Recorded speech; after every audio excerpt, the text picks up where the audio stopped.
The next day, Wayne, my brother right here, bring the tape over to my house and say, Treese, I filmed everything. And as I'm looking at it, I'm seeing it, I'm looking at it. And right at the end, on that last frame, it showed Mr. Bigg Time coming into the frame with a Corona bottle and hit me right here where I got that scar at, right now to this day. And that nerve messed up right there. If I touch it, I feel it like in this jaw right here. Throughout the years of hustling the streets of College Park, watching the planes fly over the projects, I could never imagine that one day I could be on one, headed to Guadalajara. When you say that name to me, Mr. Bigg Time, first thing that come to my mind is the name itself, because my homie from College Park Projects lived up to his name. How he took his ambition, his ideals, and made them a reality. You know what I'm saying? This guy came from the grind of stealing cars to get your rims out, to get your radio out. That right there all changed when he entered the drug game. The crash of ValuJet Flight 592 in the Florida Everglades on May 11th, 1996. It was headed for Atlanta. All 110 people on board were killed. His fiance, I think they're still married. Her parents died in the Everglades in Florida. We talking about no bodies, we talking about alligators, no survivors. With that happening, she got a lump sum. You know how that goes. The airlines got to pay these people. She got a lump sum of money. Right now, her husband, fiance, is Tommy Walker, Mr. Bigg Time, Columbia BT, whoever you want to call her. With her getting that money and you got a guy who made things happen, the first thing he did was he bought into the club industry. He got the hottest club on Old National. When him and his wife first got that money, Mr. Bigg Time was already tied into Mexicans. He had partners and stuff, you know what I'm saying? And these friends are not from America. These friends that came here, they here now, they visa, they live here, however, but their families are still in Mexico. And with that being said, he already had a connect with the Mexican at an early age, and this is talking about in his 20s. When that crossover happened, you can see the Maserati cars coming out, the Maybach Benzes.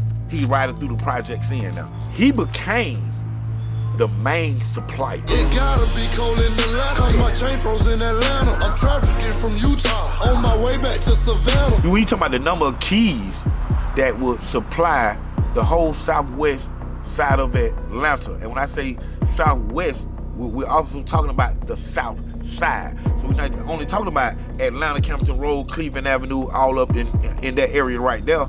We're talking about, you gotta take it on down to East Point, College Park, Union City, Fairburn, Hateville, these Tri-City areas too. So we talking about anywhere between 300 to 600 kilos that's coming through from just a guy who started from nothing out of College Park Project, man.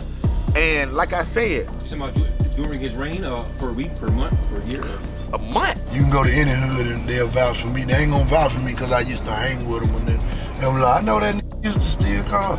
That nigga used to rob. That nigga used to kick in though. He used to do that. I did all that shit, but I ain't doing it now. The thing was, when it came to his two cities like East Point and College Park, he was particular because he grew up in it. He knew the spider webs. He knew the leeches. He knew the snitches. He knew the dictators. And if he stepped inside some of these zones, other people could control what happens to him. So he himself stepped back, supplied everybody that he needed to supply, and they did most of what was going on. He always had an entourage. And 7 times out of 10, he had goons around him. Little Ray Shard, they'll burn you. He had goons around him at all times. Now, what people didn't know was he was tied into the cartel. When he got caught, man, he didn't get caught. He was led to. You know what I'm saying? Meaning like to one of the cartel personnels. We're not talking about one of his boys. This is how close he was to these folk down there. And I went to the internet, man, I seen first Kingpin this, 1.4 million, this, Cartel. When he got caught, man, it wasn't so much of his mistake. The Mexican cartel got caught with the shipment. We talking about tractor trailer type, came off the boat, freight type shit, bringing it to him. And think about it. What is the cartel gonna do? You think he get caught with that? He gonna tail back home to where they gonna give him a Colombian necktie? No, he gonna push it forward to make him seem like he is who he working for. Was he in the vicinity of the shipment? No. He was nowhere in the vicinity. The shipment, once it crossed over the Georgia line and was coming to him, that's when they get banged up. You know what I'm saying? And once it got banged up, he was told off. So then they rushed, simultaneously hit all its spots. Find this, find that, find this. Mostly money.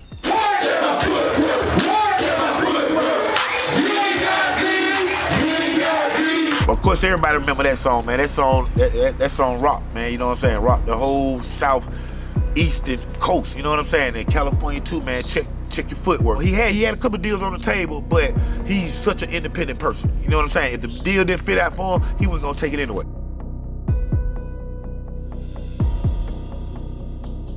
My little brother Tremaine Knox, has a child by Mr. Bigg Time's mother, twin sister, daughter. I did it right, y'all. My brother got caught on camera around his house or something, maybe finna kick the door in, go in or whatever, because like I said, he's doing his thing, Mr. Bigg Time at this time. So once Mr. Bigg Time found that out, he came down to the projects where my brother was hanging and doing his thing at it. And my brother had his goons right there, and Mr. Bigg Time pulled up.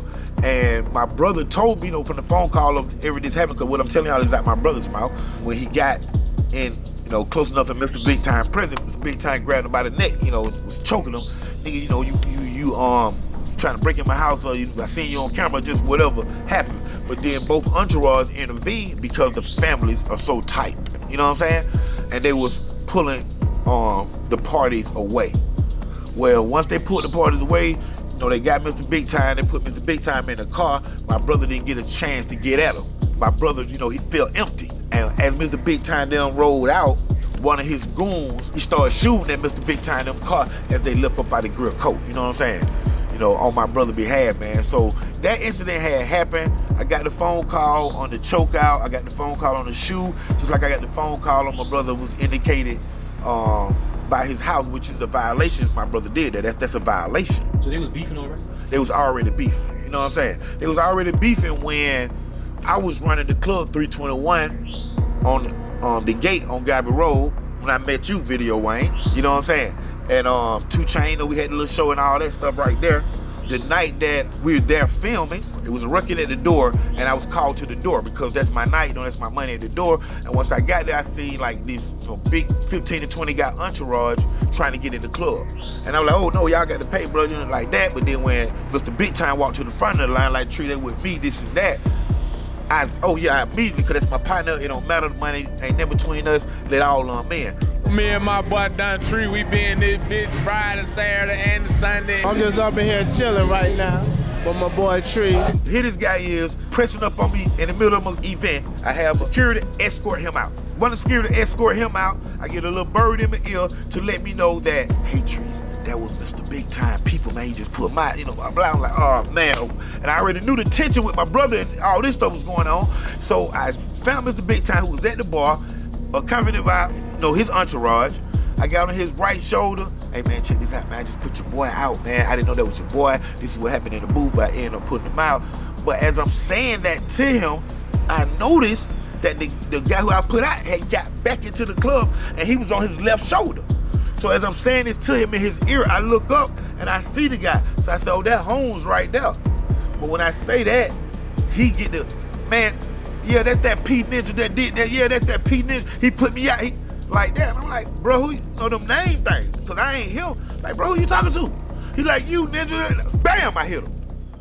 And when I hit him, that's when this big fight, this big force just, and I just know that I'm fighting, I'm hitting, but I'm being hit by so many people in different directions. But as I got my shirt over my head, I just felt one force just hit me from the blind side, bam. And I went back more than just a regular blow. You know what I'm saying? And then by this time, my little brother who went now, and little Pimpin' and the Untouchable, everybody seeing it, and they realizing it's me. The lights come on and they jumping around, but now they don't rush out the door, they gone. The next day, Wayne, my brother right here, bring the tape over to my house and say, Trees, I filmed everything. And as I'm looking at it, I'm seeing it, I'm looking at it. And right at the end, on that last frame, it showed Mr. Bigg Time coming into the frame with a Corona bottle and hit me right here where I got that scar at, right now to this day. And that nerve messed up right there, because if I touch it, I feel it like in this jaw right here. You know what I'm saying? 3 days after it get out that we got proof that Mr. Bigg Time hit me with the bottle from the back while I wasn't looking, the police was at the club waiting on me and put me in handcuffs. This is a day before me and Video Wayne leaves to go film the first take of New Orleans Exposed and Soulja Slim. And here I am get to the club that night, me and Wayne, and they put me in handcuffs to take this Wayne from me. And I'm like, what's going on? Pig Feet, my homie, big shouts out to Pig Feet. Pig Feet locking me up. What's going on, Pig Feet? What's going on with you? He like, hey man, we got a warrant for you to pick you up, man. A stalking, man. Something about, Tommy Walker, talking about Mr. Bigg Time. I'm like, man, they talking about my brother, man. Man, no, well, down street, they got the warrant for you, man. They got the warrant. And listen to this. This cop, when I tell you, me and this cop had so much experience in the streets together. When I was little, he was locking me up for stolen cars. When I get older, he busted my house with Tri-City narcotics. You know what I'm saying? When the murder shit happened on Gabby Road, he locking me up for the body, for the murder. And here we is now, boom, he locking me up at the club in front of hundreds of people on a great night I'm finna have, and I don't know what to do. Man, do you know I sat there and said, listen, and this is the only thing I could have done. I said, listen, Pig Feet, man, you know me. Been knowing me since I was knee high, bro. I got this club thing that's a big night for me tonight, and the money that I'm making, me and my brother right here, Video Wayne from New Orleans, from the Meth, big shots out to the Meth right there. Iberville, up, boy, everything. I love y'all, man. But I tell her, I say, hey man, we finna go to New Orleans and film our first film of New Orleans Exposed with Soulja Slim tomorrow, man. And this is on a Friday. And I'm like, man, I will be back Monday morning. I promise you, and you know me, I keep my word. I will be sitting at that police station. I will turn myself in. Yeah, once again, baby, Untouchables. I got this video, Capone, down here, the Magnolia, Parkway, all this shit, Calio, New Orleans, this real shit. What's this Slim? Man, I went down there, got with Slim down, got with the Parkway, went through the Calio, shoot some firecrackers, we did everything down there, man. And I got back a day late. And the next day, College Park busted my house and locked me up for the stalking charge that they put on me.